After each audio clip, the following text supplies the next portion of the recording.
Hello everyone. In this video, we will be discussing UPSC mains previous year questions from GS paper 2 for the year 2013. So without any further delay, let us get into the question number 1. The first question that you have to read, or the question that was asked in 2013, the role of individual MPs, that is member of parliament, has diminished over the years, and as a result healthy constructive debates on policy issues are not usually witnessed.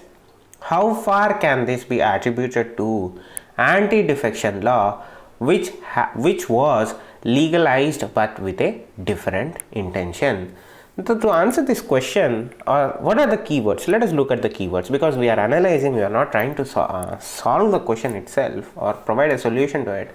Let us analyze the question in the first place. So what are the important points that you have to look so that you answer this question in the best way possible to get maximum marks? The first thing that they are talking about is role of individual members of parliament, MP, an individual MP. What is the role of an individual MP? Second thing is anti-defection law. They are talking about anti-defection law. The third and the most important aspect is the engagement of an MP in debates on public policy. They are asking why we are seeing less and less of debates in parliament in regards to individual MPs participating in a constructive, the key word here is constructive, not shouting matches, constructive debates on policies where the pros, the cons, the long-term impact, the short-term impact of government policy on public is discussed, debated and questioned. From that regard, why we are seeing less activity from individual MP? As a result of this, we are seeing the role of the MP itself, an individual MP itself, diminishing. And they are also asking how far as to the anti-defection law had an impact on the role of an MP in parliament. So they are trying to link up two things: the role of an MP, their less participation in debates. They are asking whether anti-defection law, which was legalized with a different intention, we are not going to talk about this intention, we are talking about the impact of anti-defection law on an individual MP's ability to participate or partake in debates, constructive debates on public policy. These are the key things that you have to look for in this question in order to answer it in a proper way. Now moving on to question number 2. The second question is discuss section 66A of IT Act with reference to its alleged violation of Article 19 of the Constitution. So remember, they are asking about two things here. They are asking about a section in a particular act, and they are asking whether is it in conflict or violation of an article in Constitution. So you have to be very careful in answering. First you have to answer what or explain what section 66A of IT Act is. Not only that, you have to also talk about the certain provisions in section 66A of IT Act that are actually against Article 19 of the Constitution, wherein itself you explain what Article 19 of Constitution it is. So you are not only defining both of these terms, you are also propounding or explaining the facts or explaining the provisions in section 66A of IT Act that are contradictory, that are violatory towards Article 19. Then you give out the social impact or the societal impact of these provisions in the act. You give the realistic scenario of what is taking place in the country right now, and then you conclude your answer with a possible solution and conclude the answer whether it is violating Article 19 or not, because they are not asking for you to give your opinion, they are asking you to discuss what is happening with this thing in the society. Is there any pushback? Are there any court cases that are taking place? What was the judgment of Supreme Court? What was the judgment of that High Court? Are there any landmark judgments in regards to provisions or section 66A of IT Act as a whole together? So that is how you approach this question. Now moving on to question number 3. When you come to question number 3, recent directives from Ministry of Petroleum and natural gas are perceived by the Nagas as a threat to override the exceptional status enjoyed by the state, discuss in light of Article 371A of the Indian Constitution. Now, first you explain the special status that Nagaland enjoys in regards to Article 371A. Then you talk about the role of availability of, or the role of Article 371A in ensuring the special status to Nagaland altogether. Now you talk about the natural resources that are available in Nagaland, and not only that, you talk about the special powers given to Nagaland or the people of Nagaland in sense from the Ministry of External. I see you talk about all of this, and then you conclude the answer in that regard. So moving on to question number 4. The Supreme Court of India keeps a check on arbitrary power of the Parliament in amending the Constitution. Discuss critically. They are asking to be discussed in a critical way. So you have to conclude it in a opinionated way.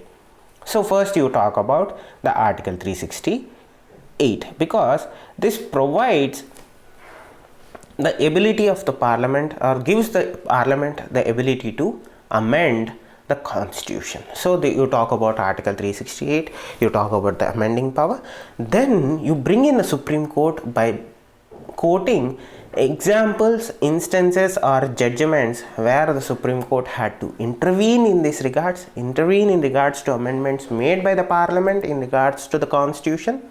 You talk about the basic structure that was set up. You talk about certain, best example, Keshwananda Bharati versus State of Kerala, 1973. You give where the basic structure of the Constitution was brought in. You talk about certain features of the Constitution that cannot be amended by the Parliament itself, and you lay the basic structure, the thesis or the phenomenon or whatever you call it of the basic structure. And you also talk about the limitations of the basic structure, because there are certain cases where the limitation of the basic structure of the Constitution was also tested. That is how you lay this answer. You conclude that answer by giving a comparative example of basic structure of our Constitution. Now moving on to question number 5. Many state governments further bifurcate geographical administrative areas like districts and taluks for better governance. In light of the above, can it also be justified that more number of smaller states would bring in effective governance at state level? Discuss. 200 words, 10 marks. So first you are talking about what administrative divisions are. Second thing, what are the benefits of actually having small states? You give an example as to, are small states better or larger states better? Not only that, the second side of the coin, negatives. What are the negatives of having so many smaller states?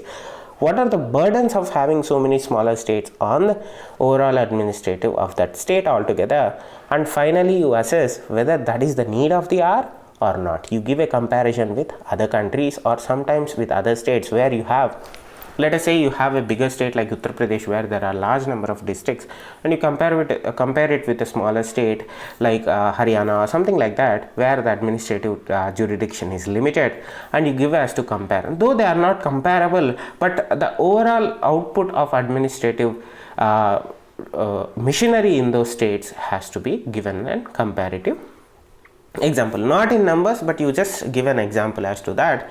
And you analyze whether the quality of life in smaller states is better when compared to, or when it is compared with administrative of large state, quality of life in larger states. So that is how you kind of give your answer in this question. Now coming to question number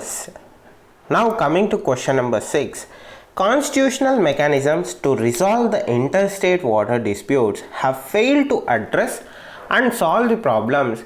Is the failure due to structural or process inadequacy or both? Discuss. So first you have to talk about interstate water tribunals. What is the genesis of these tribunals in the first place?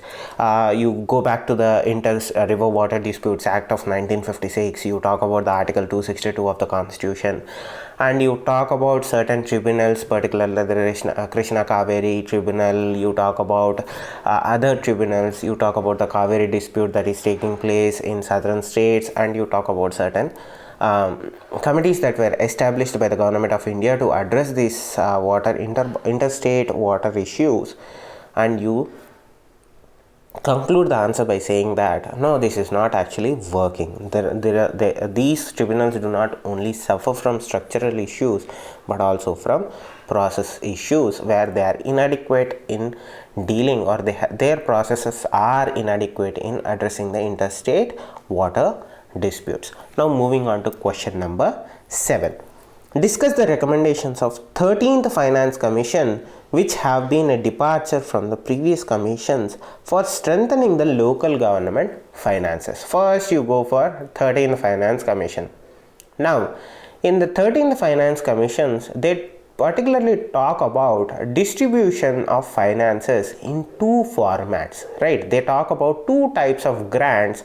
One is basic grant, and the second thing is a thing called general performance grant. Then you talk about the conditions that the 13th Finance Commission set for these grants to be distributed. That is how you approach this answer, because they are not asking about the past, they are asking about how different are there. So you have to elaborate on to what are the recommendations that the 13th Finance Commission came up with that is a departure from previous commissions to strengthen the local government's finances. So that is how you answer this question. Now moving on to question number 8. When you talk about question number 8, the product diversification of financial institutions and insurance companies resulting in overlapping of products and services strengthens the case for the merger of two regulatory agencies, namely SEBI, that is SEBI, and IRDA justify. First, you talk about IRDA functions. Second, you talk about SEBI functions, not SBI, SEBI, Stock Exchange Board of India.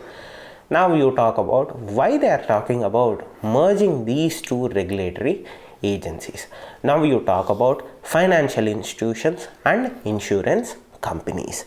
Now you conclude as to why the proposal has to be followed through or negated. That is what they are asking from this question. Now moving on to the next question. So this is a very significant question because they are asking us to critically examine between two parameters.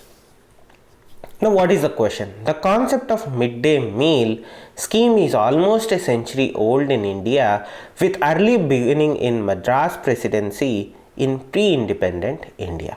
The scheme has again been given impetus in most states in the last 2 decades. Critically examine its twin objectives, latest mandates, and success. So by looking at the question, the first thing that you have to answer is or trace the history of midday meal scheme from the Madras Presidency era. Then you talk about what are the goals for the midday meal scheme, what are the reasons as to why midday meal scheme was envisaged in the first place, and you talk about the right of having food, that is right to food, which is a fundamental right. So you talk about that and you critically analyze whether they were able to provide or able to achieve, and also talk about the new parameters under the new mandates that the government of India came up with in regards to midday meal scheme. So again, this is 2013, there were new parameters at that point of time, but nonetheless where they were talking about energy count of 450 calories and so on and so forth. But recently there has been a lot of updates that were made to the midday meal scheme to address the nutritional challenge. It's not only no longer about hunger, now it is more about delivering high percentage of nutrition to kids in need. So that is how you would approach this question. Now moving on to question number 10. Pressure group politics is sometimes seen as the formal phase of politics. With regards to the above, assess the structure and functioning of pressure groups in India. First, define what pressure groups are. Second, are they important or not?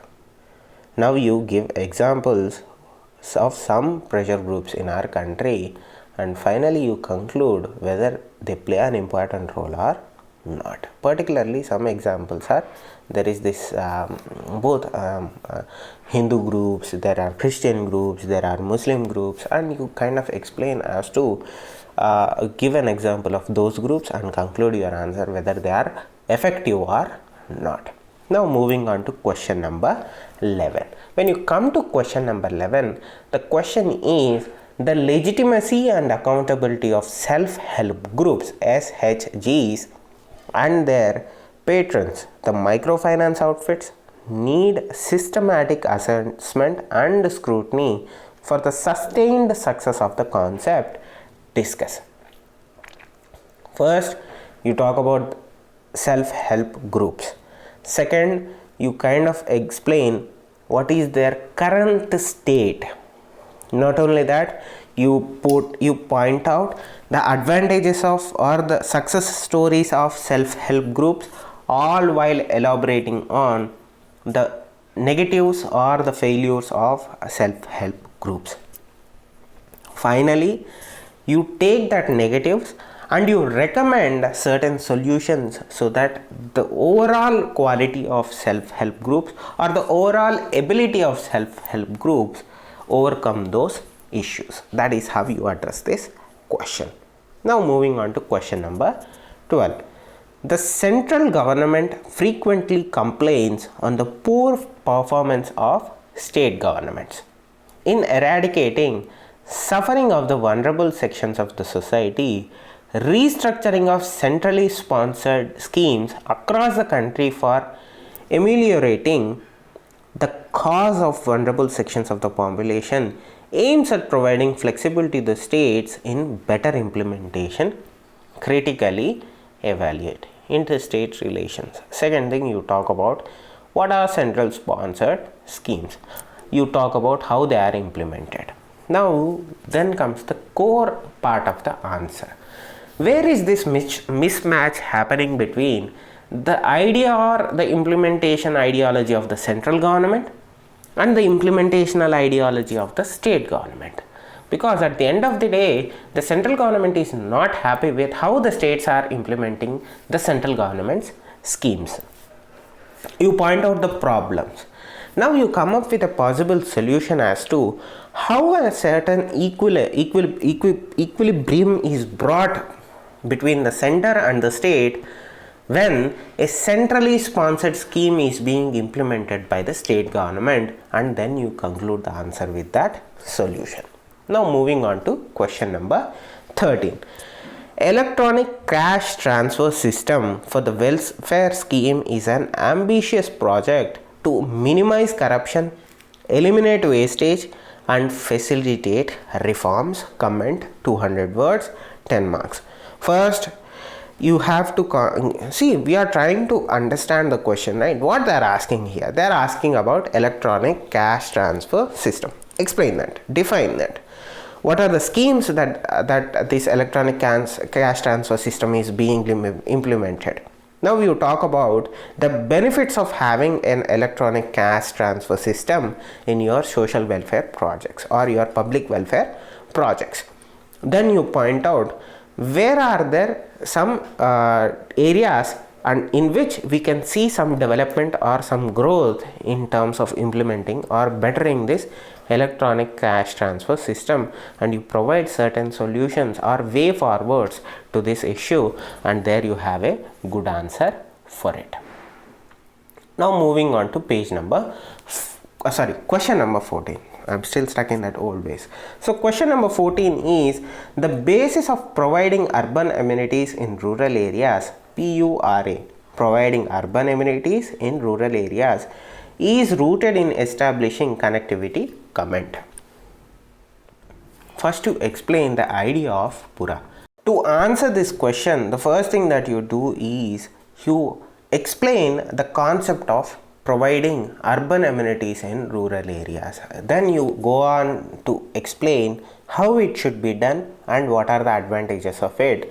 And you have to urge the need for implementing such a program or such a scheme to improve the quality of life in rural areas. Now coming to question number 15. Identify the Millennium Development Goals that are related to health. Discuss the success of actions taken by the government for achieving the same. 200 words. First, explain what Millennium Development Goals are. Then you talk about what are the Millennium Development Goals that particularly concern in the areas of health.